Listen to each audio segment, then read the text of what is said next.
Secretary of State Marco Rubio is on Capitol Hill defending the U.S. operation to capture Nicolas Maduro. Rubio called Maduro's regime a narco-trafficking operation, saying it was an untenable situation that needed to be addressed. Now he says the goal is to reach a transition for a free and friendly Venezuela, but that'll take some time.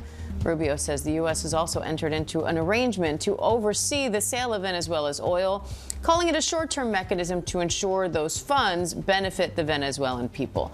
Let's bring in ABC's Jay O'Brien on Capitol Hill and senior national policy reporter Ann Flaherty, as well as ABC News contributor, former Congressman John Katko, for more. Hi to you also. And Venezuela's interim president, Delcy Rodriguez, recently says she's had enough of Washington's orders. But Rubio says her government is cooperating with the U.S., and the U.S. is prepared to take action if that stops. What's the latest there?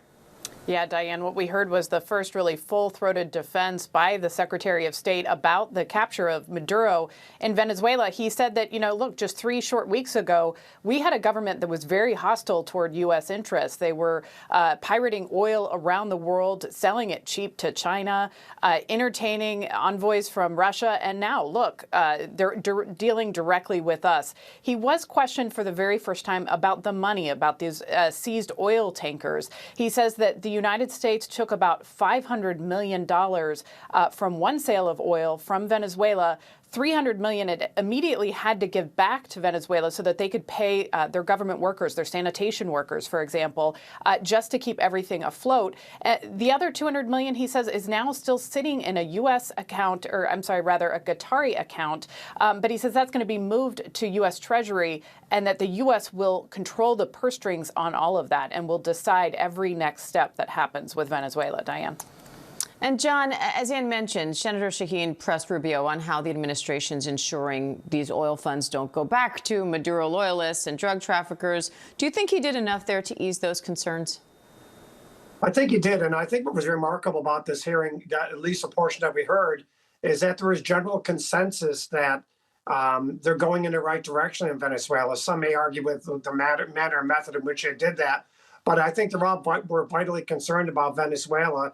And I think they see it overall as a positive development. And I think the money and the way it's going to be handled going forward, I think Senator Rubio explained it all in a very cogent and a logical manner. And I think he's allaying a lot of fears of individuals with respect to Venezuela. Now, Greenland, that's another story, and they haven't got into that all the way. But Venezuela, they seem to be on the same page generally regarding Venezuela. And Jay, let's talk about Greenland a little bit, because Democrats also criticized President Trump's push to take control of Greenland, saying it's undermining NATO. And we just heard the Secretary of State say NATO needs to be reimagined. What did you make of that comment and the response to it? Yeah, and the interesting thing here, Diane, is to John's point, while Venezuela is the stated purpose of this hearing, it's Greenland that is likely going to cause some of the largest flashpoints, because President Trump has gotten criticism from both sides of the aisle, including from a number of Republicans who have said they view his rhetoric on Greenland as dangerous and as damaging to the NATO alliance because, of course, Greenland is owned by Denmark, which is a NATO ally. What we heard Secretary Rubio there say is that in the administration's view, some kind of U.S. control of Greenland or some kind of a larger U.S. presence in or around Greenland is a national security priority that he says our allies are aware of and acknowledge. But the reality here is the U.S. allies in Europe in particular are very concerned, and they've been public about their concerns given President Trump's rhetoric in Greenland. And there were notable exchanges with Democrats where they made the point to say to Secretary Rubio that this rhetoric about Greenland, in their view, is a gift to U.S. adversaries like Xi in China, but specifically Vladimir Putin in Russia, who has long wanted to see cracks form in the NATO alliance.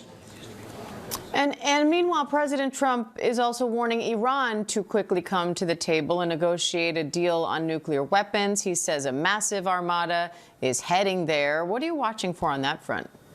Yeah, we have been told by sources that President Trump was briefed on his options, his military options, weeks ago, and that he was warned that U.S. service members could be in harm's way. There are more than 30,000 U.S. troops in that region, and that a failing Iranian regime might go to desperate lengths to stay in power. That's when we were told that he pulled back from the brink. Now, he also says that he was able to negotiate with Iran and stop the execution of some 800 political prisoners. We have not not been able to independently verify that. So what you have now is an influx of ships and sailors, troops into the region. I am told that this is typically something that they would do during these moments of heightened tension just to protect those service members. It's not unusual to deploy, for example, land-based air defenses to protect against a potential attack by Iran. But of course, all of this has put a lot of people on edge and a lot of people wondering, could Israel move, for example? Could the U.S. move? And certainly it increases the president's options in dealing with Iran. He's made clear in his recent statements that he wants a deal with Iran, that they will not pursue nuclear weapons. So we'll see what happens next, Diane. All right, Jay O'Brien and Flaherty, John Katko, thank you.